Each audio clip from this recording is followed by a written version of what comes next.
Les morts. Romero, les morts. Tout est mort. Voilà. C'était pour la piste son. Donc la dernière fois, on vous a parlé brièvement de notre top 3 de films préférés. Enfin, brièvement ou pas d'ailleurs. On vous a parlé de notre top 3 de films préférés. Ouais, pas brièvement du tout. Et on a... Moi, j'ai évoqué La Nuit des Morts Vivants. J'ai mis celui-là parce que c'est le plus représentatif, mais j'ai pas vraiment de film préféré dans la saga des morts de Romero. Donc je voulais parler de cette saga dans son ensemble. Il y a 6 films, donc... Il y en a 6 maintenant. Ouais, Une hexalogie. ouais, c'est ça. Ça se dit pas, c'est une moche. hexalogie. Donc il y a... pour moi, il y en a 4 qui tiennent vraiment dans le truc et les 2 autres sont à part. Ouais. Ça commence par La Nuit des Morts Vivants en 68. Ensuite, il envoie Zombie en 74. Le Jour des Morts Vivants en 85.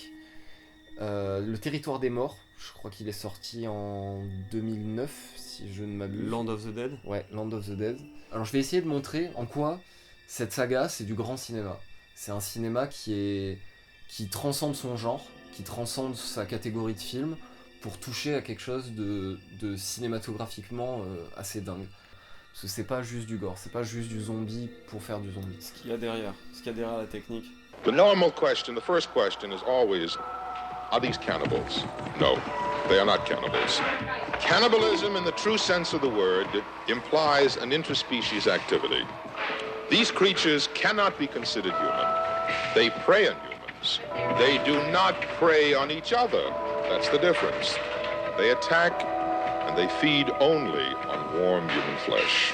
Alors d'abord, pourquoi est-ce que cette saga des morts, c'est du grand cinéma ? D'abord, la première chose à dire, c'est que c'est absolument et totalement fondateur. C'est-à-dire que avant ça, avant La Nuit des Morts Vivants en 68, il y avait eu White Zombie 1934 avec Lugosi. Ou 33 avec Bela Lugosi, ouais. Il y avait eu... Attention, c'est un film de zombies au sens vaudou du terme, enfin magie Ouais. noire. Ouais, oui, voilà, c'est ça. Il y avait eu aussi un autre film de Jacques Tourneur qui présentait aussi du zombie vaudou. Mais il n'y avait pas cette dimension full masse de zombies.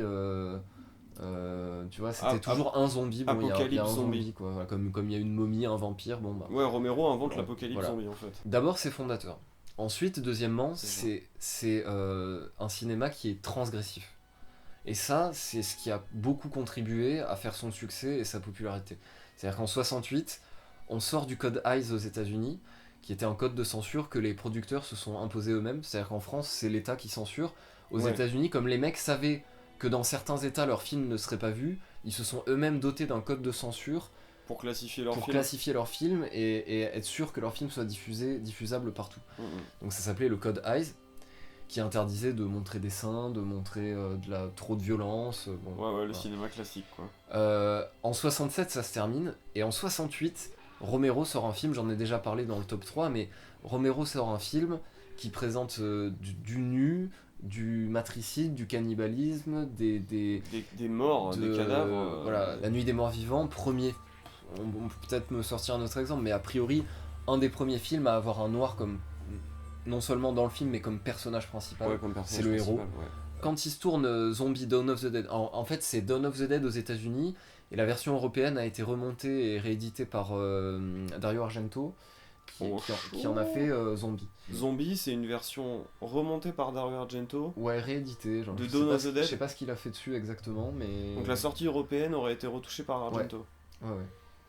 C'est Ah. bien, c'est respectable. Ouais, enfin, non, ça va. Enfin, c'est pas une souillure, tu vois. C'est comme Baudelaire qui traduit Edgar Poe, tu vois. Tu te dis bon, a priori, A priori, ça va. ça devrait être bien fait. Ouais, quoi. ouais.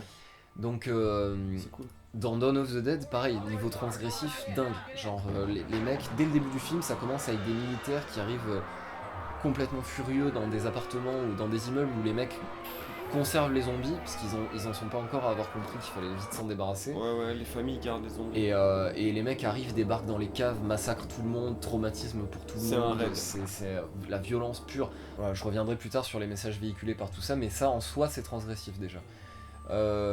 Et enfin, c'est un cinéma qui est efficace, qui est témoin de son époque. Chaque film représente parfaitement la décennie dans laquelle il se situe. Il y a tous les traumatismes de guerre du Vietnam, de trucs. On ressent tout ça, on ressent toutes les tensions de la société américaine dans chaque film qui sont exploitées. Et c'est efficace à mort, c'est-à-dire que le mec, avec un budget de 100, je crois que c'était 140 000 $, le budget de La Nuit des Morts Vivants, dont 60 000 de la poche de Romero et de ses potes, Extrêmement rentable. efficace. Sur des maquillages de Tom Savini, des effets spéciaux de Tom Savini Tom plutôt. Savini.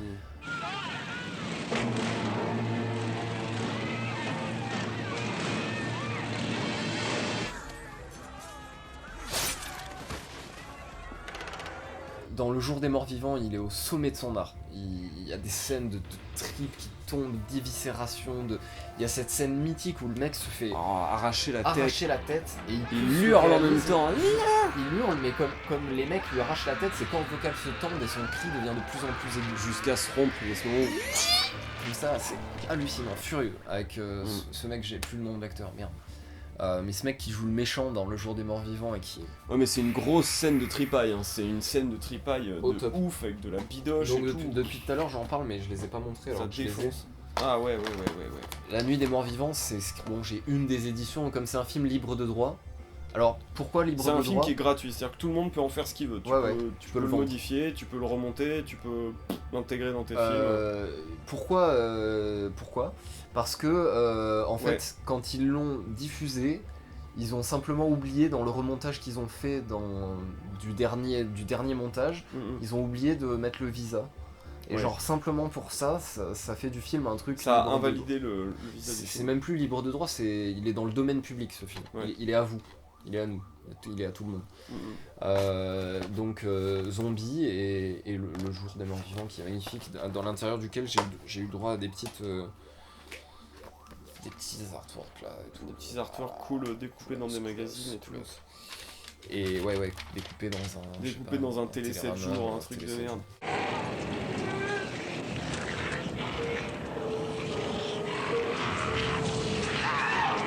Là, j'ai essayé de parler uniquement de la technique et de la réception de ce film pour essayer de montrer en quoi ça dépasse juste le zombie en tant que genre. C'est de l'art, quoi. C'est du vrai cinéma, Bien les sûr. choses. Il se passe des choses.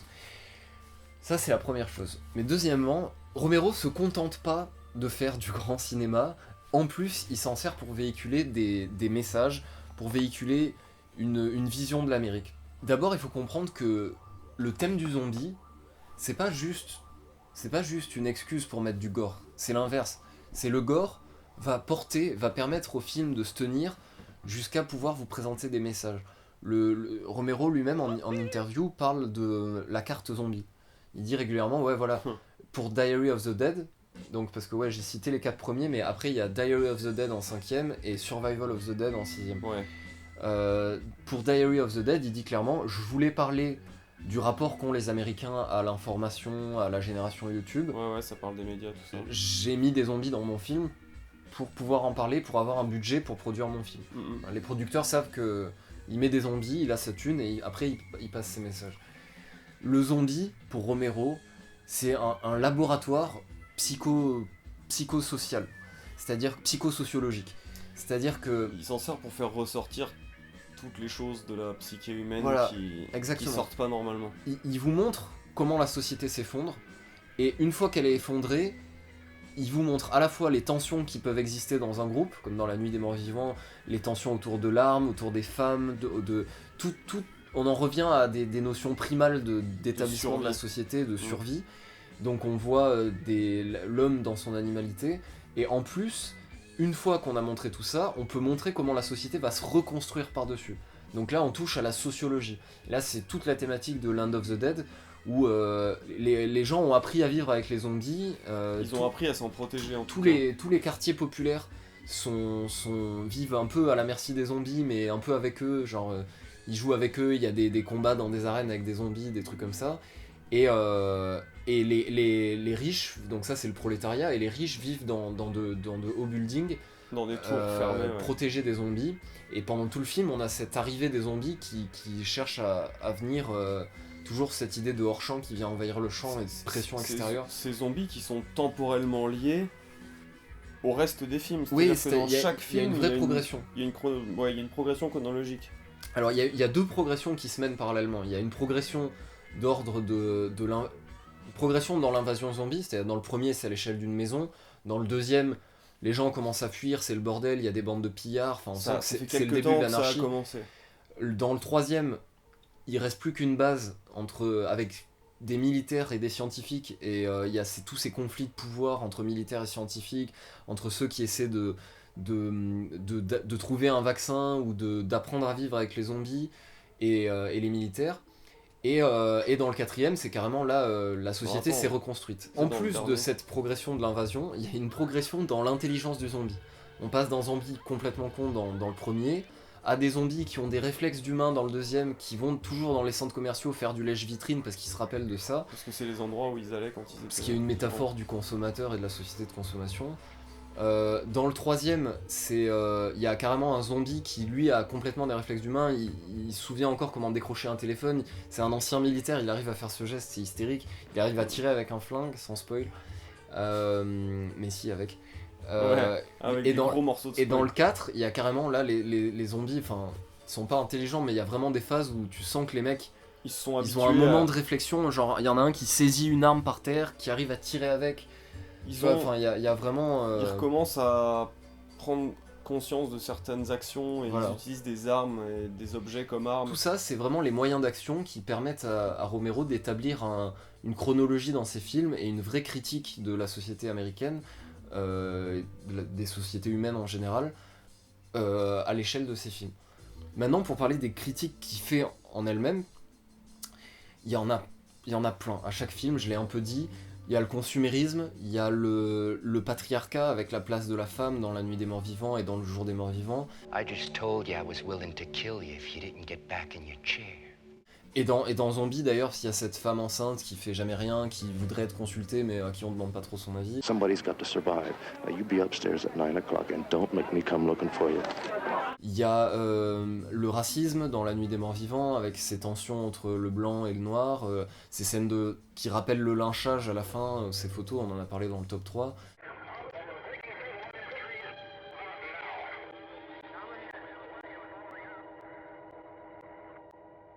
Il y a un antimilitarisme dans Le Jour des Morts Vivants qui est dingue, avec ce scientifique complètement cinglé, mais qui lui quand même essaie avance l'hypothèse qui est quand même absolument dingue dans les films de zombies, avance l'hypothèse qu'en fait on pourrait apprendre à vivre avec eux, on pourrait les dresser, les éduquer.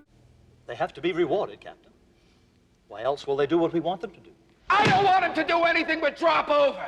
À pas manger les humains, à peut-être enfin voilà, il y a ce zombie qui est traduit, il s'appelle Boubou en français, il s'appelle juste Bob en anglais. Et est-ce que t'as entendu parler de ce film de zombies dans lesquels les humains vivent justement avec des zombies, ils leur mettent des colliers qui les empêchent d'être agressifs. Je sais plus dans quoi. Je crois que ce film s'appelle pas Fido, mais c'est un nom de chien, un truc film, comme ça. Tu vois. Ouais, ben ça typiquement. Ça c'est un film intéressant qui découle des idées de Romero justement. Complètement. De cette exploitation de ce personnage. Et bon, et voilà. Et dans le 4, c'est là où c'est vraiment pas mon préféré parce qu'il a une réalisation assez hollywoodienne. C'est un peu manichéen, c'est un peu bizarre, mais c'est celui où la métaphore est la plus évidente. C'est vraiment la lutte des classes. Dans les riches dans les buildings, le prolétariat dans les bas quartiers, et les zombies qui représentent le tiers-monde, qui une sorte de... Enfin voilà, toute les angoisses concentrées et les laissés pour compte qui veulent pas spécialement du mal au prolétariat, mais qui justement voudraient avoir accès à la richesse eux aussi, et tout tend vers ces buildings, toute l'action se tend vers ces buildings et leur protection et tout. Et voilà, enfin bon, j'ai essayé d'être un peu exhaustif, un peu, j'espère ne pas m'être mélangé. Non, mais moi je suis d'accord avec ce que tu dis, c'est pour ça j'interromps pas. Pour conclure, voilà, j'ai essayé de montrer en quoi d'abord c'était du grand cinéma et ensuite c'était un cinéma qui véhiculait des messages, ce qui pour moi place Romero en tant que... Enfin, voilà, au-dessus du game. Le mec est plus...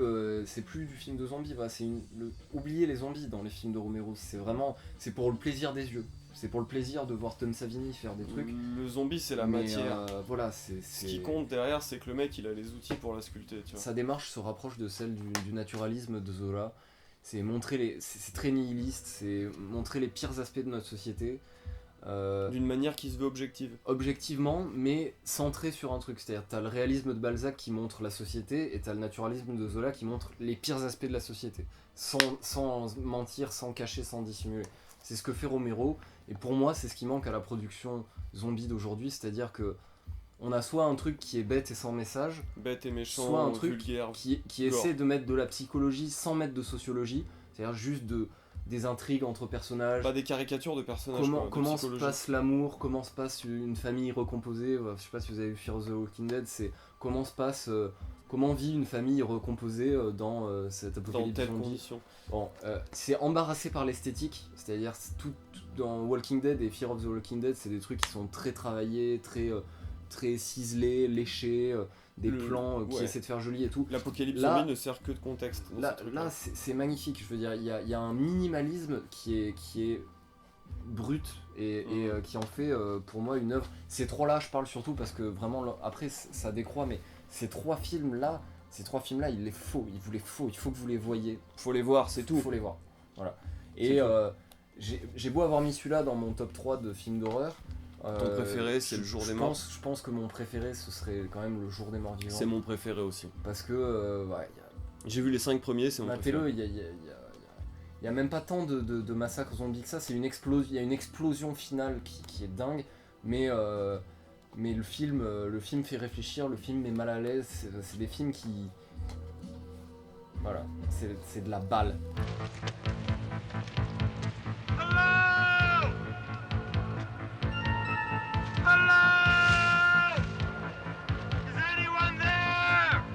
Putain, la musique là.